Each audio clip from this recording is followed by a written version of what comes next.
Hi friends, ಇವತ್ತಿನ vlog ನನ್ನ ಮಗಳಿಗೆ ಡೆಲಿವರಿ ಆಯಿತು, ಗಂಡು ಪಾಪು ಆಯಿತು. ಹಾಗಾಗಿ ಇವತ್ತು ಮಗು ಬಾಣತಿಗೆ ಸ್ನಾನ ಮಾಡಿಸಿ ಬೆಚ್ಚಗೆ ಮನಗಿಸಿದ್ದೀನಿ. ನೋಡಿ, ಬೆಚ್ಚಗೆ ಮನಗಿದ್ದಾರೆ.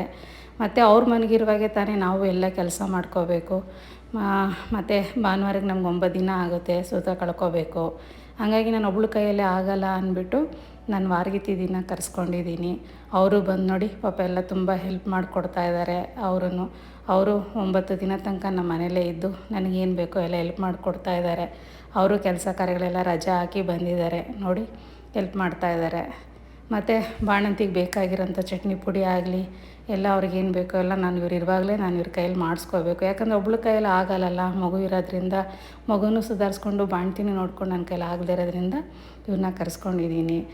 ಓಕೆ ಫ್ರೆಂಡ್ಸ್, ಮತ್ತೆ ವಿಡಿಯೋದಲ್ಲಿ ಸಿಗೋಣ. ನನ್ನ ವಿಡಿಯೋ ನಿಮಗೆ ಇಷ್ಟ ಆಗಿದ್ದರೆ ಶೇರ್ ಮಾಡಿ, ಲೈಕ್ ಮಾಡಿ, ಸಬ್ಸ್ಕ್ರೈಬ್ ಮಾಡಿ. Thank you.